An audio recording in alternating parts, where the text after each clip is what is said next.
Making your own facial cleanser sounds simple, right? But if you're not careful, you might end up with a hard, mushy, or unsafe cleanser. Don't worry, I've been there. Today, I'm breaking down the top 5 mistakes people make when they're making DIY facial cleansing bars, and how to avoid them to create gentle, safe, and long-lasting bars.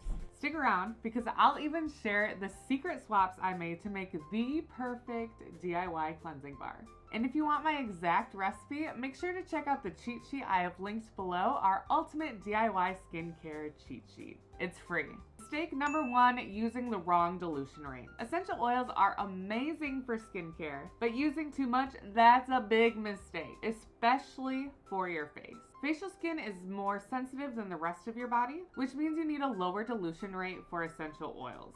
Stick around a 1% dilution rate or lower. This keeps your cleanser effective without irritating your skin. Less is more when it comes to essential oils in face care. This might be the biggest mistake I see in DIY facial cleansers: skipping a preservative. If your product contains water or comes into contact with water regularly, you need a preservative. One exception, powder cleansers like Simply Earth's face wash powder, which stays dry until you use it. You only sprinkle a little bit into your hand, add water, and then wash your face. The rest of it stays dry, so you don't need to add a preservative with that product. Many store-bought cleansers use harsh surfactants like SLS, which can leave your skin feeling dry and irritated. Stick to naturally derived gentle surfactants like SCI powder or SLSA powder for a cleanser that cleans without stripping moisture. And here's another big mistake: using rough exfoliants like sugar on your face. Sugar is great for the body, but too harsh for your face. Instead, use kaolin clay or ground oatmeal for gentle exfoliation. Mistake number 4, using only one surfactant. Can you make a cleansing bar with just one surfactant? Sure,